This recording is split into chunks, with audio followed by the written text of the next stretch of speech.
We'll be talking today about how to manage challenging behaviors in toddlers. Um, as we all know, parenting is one of the most challenging jobs. I'll speak for myself at least, because there is no clear pathway to parenting. Every child is so different. So it's really the changes that come along where you have to keep adjusting to every stage. You have to keep growing with every stage. But it's the most rewarding, in my opinion, as the memories we share that we look back at. As we grow older, we look back and we remember mostly the memories. Hello. Hello, how are you? Hi. I was getting Doing good. worried. I was like, oh no. Oh, I'm glad you were able to come on. Yes, yes, yes, yes. Can you Yeah. hear me okay? Because I'm not going Yeah. to put, okay. Yes, I can hear you. I have a lot of background noise, so I usually will use the noise cancellation. So, but I can hear you clearly. Thank you for joining me, Dr. Nguyen.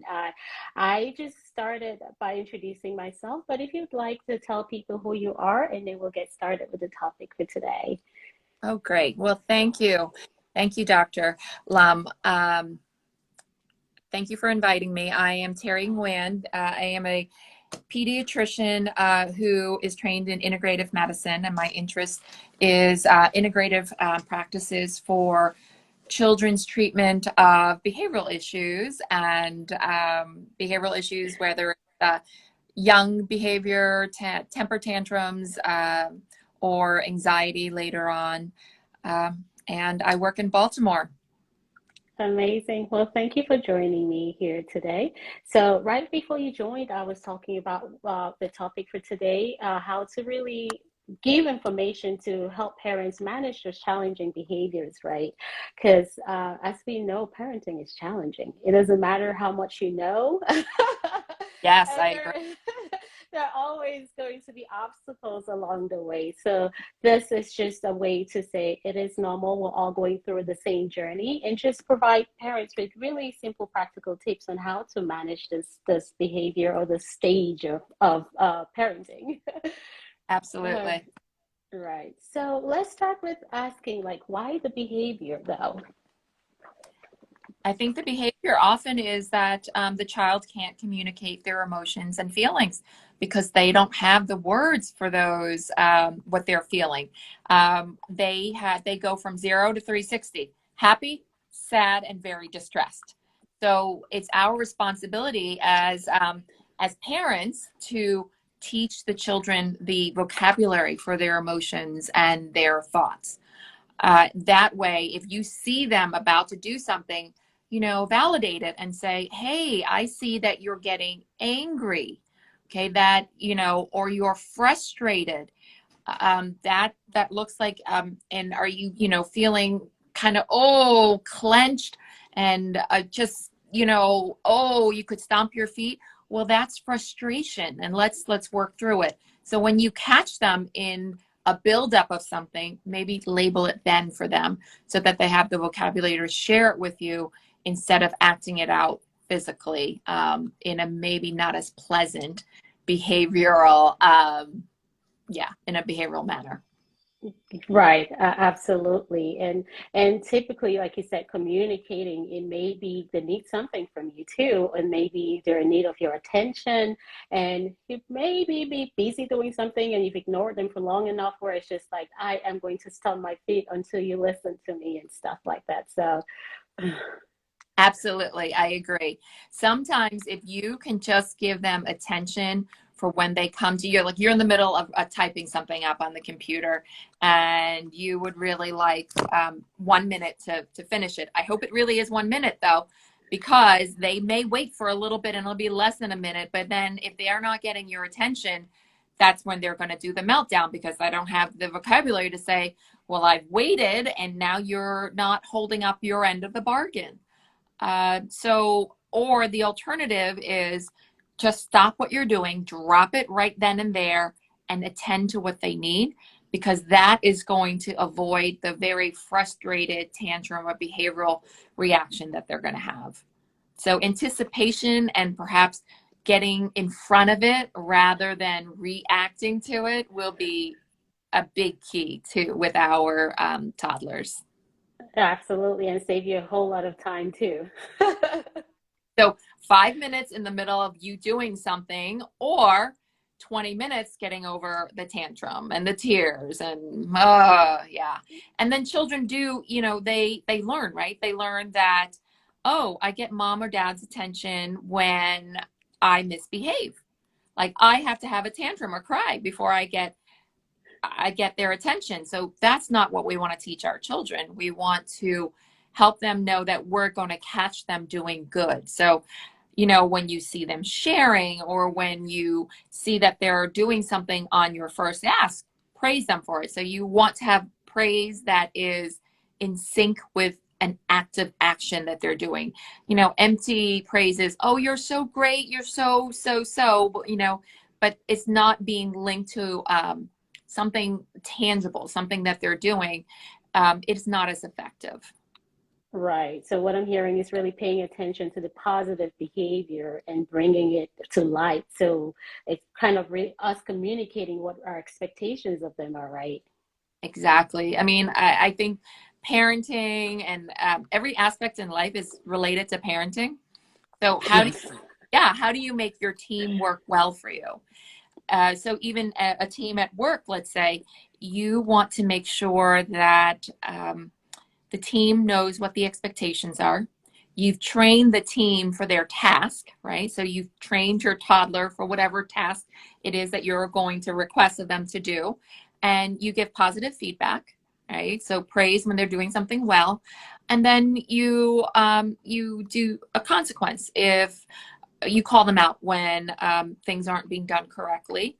Mhm. And set, if you want, you already have set the reward for doing the right thing, and then what's the negative consequence for taking the wrong choice, right? But then always remember, I love you. That was not a good choice, but I still love you, and we can move on forward from it. Don't withhold your attention or your love because they've made a mistake. Because what do we all know? We learn from our mistakes, and that's where the most growth happens, right? Is we've done the mistake, but here we don't want them to continue with that behavior in the future, that unacceptable behavior in the future. So bring it up and then move on.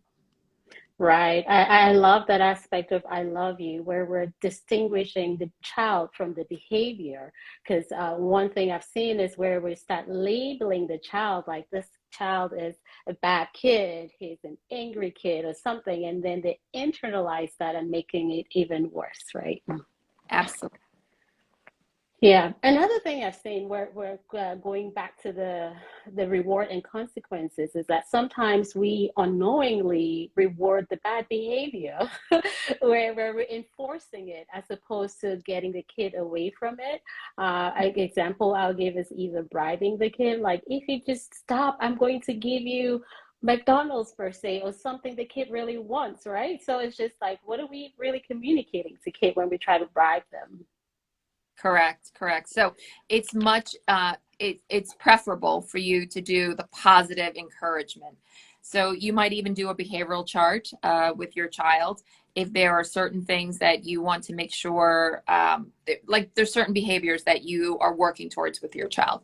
So I usually suggest maybe a behavioral chart. You can get it at Walmart or Target, and it is the magnetic boards. And for the children who can't read yet, there's actually pictures of what it is that they're doing.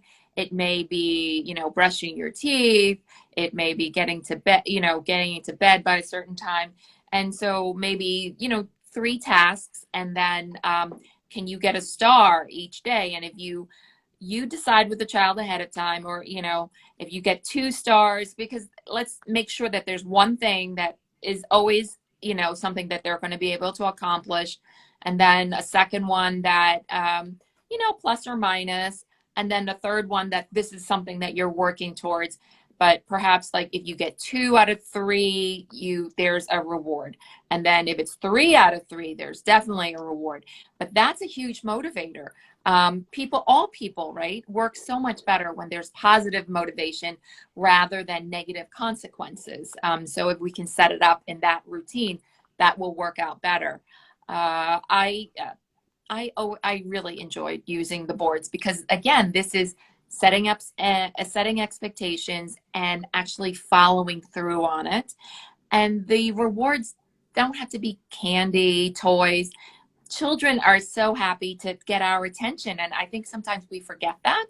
Hmm. It could be whatever it is that motivates your child. It could be an extra story at bedtime, or it can be, picking out the game that you're going to play with mommy or daddy, the next night. And then you can also, so there's daily rewards, and then there's also weekly, right? If you can get, a star at the end of your day on how many days of the week that you choose, then you could have a bigger reward. But have something on the side that they know that, like 1 star equals this, 2 or 3 stars equals this. This worked really well actually with my son. He was younger and he's very electronics motivated. That was Right. would earn his electronic time. So electronic time was not a God given. You earned it, and it was like Right. so we had mom bucks at our house and with my picture on it, and one mom buck equaled 15 minutes of electronic. You maxed out at 30 minutes at a clip, and on the weekdays you are at a max of 1 hour. On the weekends, 2 hours. 2 hours per day on the weekends. That gave him a lot of motivation. Now, Yes. my daughter, she could care less about electronics. Candy was actually her motivation. Whatever drives your child. Yes. Yeah, and I like that you put with both of them very two the separate kids, different motivations and stuff, and what they're like. Because sometimes we want to motivate them with what we think they're like, and it just doesn't work because they're like, okay, yeah, whatever, I don't care. Yes. Yes. Yeah. And also another thing you really talked about too was following through because that is another thing I've seen where a lot of kids don't really pay attention if you don't follow through with your consequences. So if we're constantly changing where, oh, if you don't do this, this is the consequence or this is the reward and you don't follow through, that behavior is not going to change. And what you're communicating is that your words don't matter as well. So For sure. For sure. So follow through is so key. They need validation, they need schedule and routine, they need acknowledgement, and they need you to be consistent, right? Consistent in how in your routine with the child. right. And especially with the routine too, because and when we talk about routines, it's more than just the behavior. Now we're putting in with the healthy habit routines with sleep, with activity and stuff, because sometimes they can have those tantrums or challenging behaviors if the kid is super exhausted, the kid is hungry, the kid is overly stimulated and stuff like that. So those are some other reasons why we can have challenging behaviors. So a routine really goes a long way to help with all of that too. It looks the importance of really having a good routine. And when I say routine, it doesn't have to be very strict color coded where it's restrictive too. Let's see, looks like where it's restrictive because sometimes that can tend to be a bit it oh there you go. I'm back. So sorry. There you go. Must have pressed the wrong button on my screen. Oh, that's okay. Yeah, well, I'm glad you're able to come back because I was just rounding up on the routine factor and also just explaining that when we talk about routines, it doesn't have to be super strict where it's like color-coded schedule because sometimes with that, without leaving breathing room or room for flexibility, it can bring on another added stress too. But just having something simple where, okay, in the morning, this is what you do, this is how our day goes at this time, where it's simple, it's practical, it's easy for the kids to really follow through and know or have some kind of idea of what their day should look like. Exactly. I agree fully. You always want to leave extra time for the morning routine. That's when that's when a lot of temper tantrums, right? Is Right. that, even the parent delayed getting up. So now we're a little behind and the Yes. child hard to get up this morning.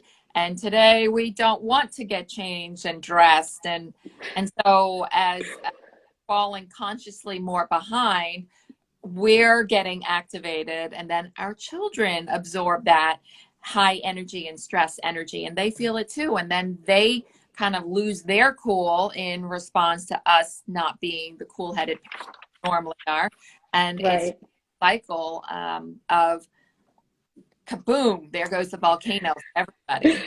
So Right. I always try to remind myself to leave some absolute wiggle room in the morning, because I think the most stressful times are getting ready to go to school and work in the morning and then coming home, right? Your child Hmm. might have been the best child in preschool, daycare, but they have used all of their energy for this today. And that's why you always get great reports coming home from school. And then they're like monster with you. But okay, so they're tired. So fatigue is a big trigger for temper tantrums. And then Hmm. hunger. Well, guess what? Double doozy, right? Yeah. So I always remember to have, I always recommend having extra healthy, having extra snacky foods, but healthy ones, not stuff that it's so much more tempting to do things that come in shiny bags, as I call them, or little Yes. boxes.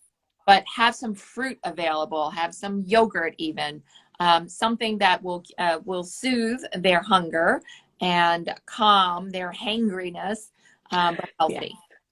Because if you give Right. And processed sugar, it actually is going to drop them in about half an hour, and they will be pretty grumpy. right, absolutely. Amazing tips there. And just to give, so I've gotten a few tips on how to really respond. You talked about validating the feelings, and you talked about having the clear, consistent rules and reward consequences. What else would you do? Like if I have a toddler where it's just like pick up my kid, I typically would take a healthy fruit, but on that particular day I forgot, and this kid is not loving it. How would you advise a parent who is in that situation? What kind of a response would should you what would be the best response?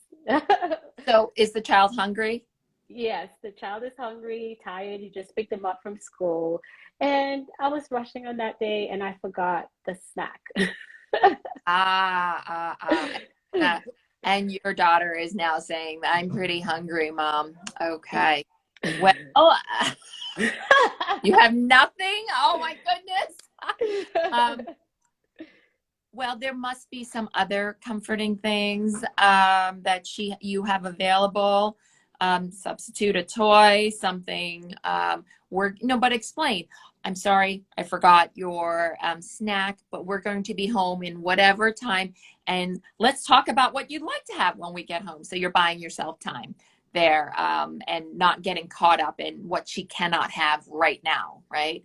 Is to Right, it's all about re-changing the mindset and kind of moving their thoughts to something else. It's distraction, right? How do you get your child to stop touching the remote on the TV? Don't say don't do that, stop doing that, because they forgot the stop and don't, and all they heard was touch the TV screen. So right, same idea with the food. You distract them to another activity. So I like to right, lot to other activities for distraction, and it gets you out of that space of like what they can't have right now, because that's what right.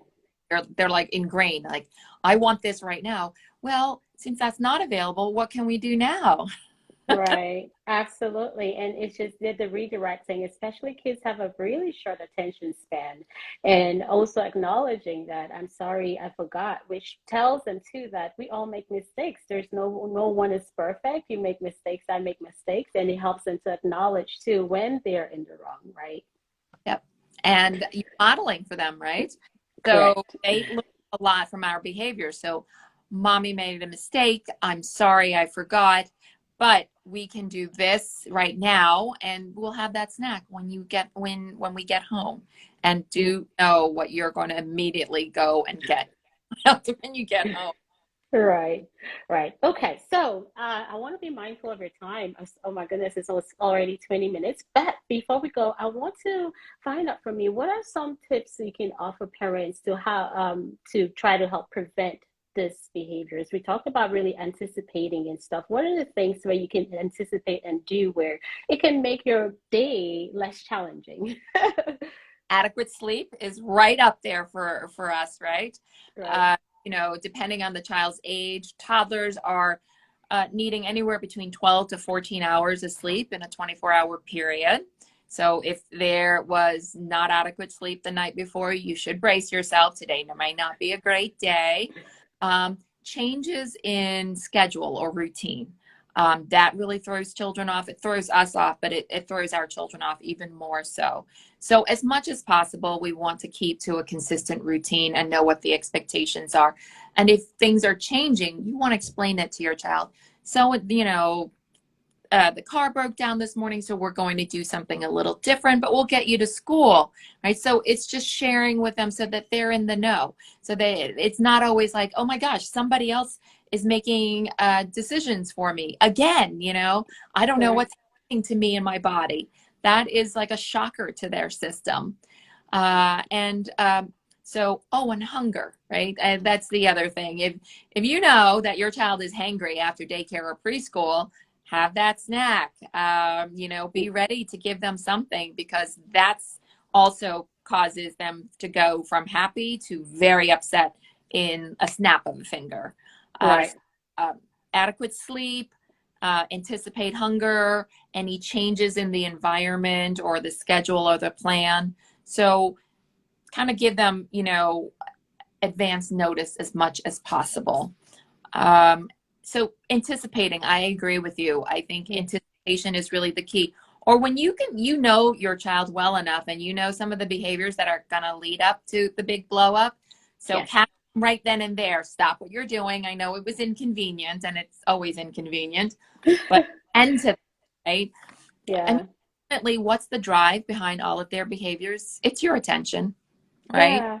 And Yeah. children can't really decide what's a positive attention seeking behavior versus negative attention seeking behavior. So if we always give attention to when they're being naughty, then they're going to say, oh, every time I'm naughty, I do this. And they don't know that it's a naughty behavior, right?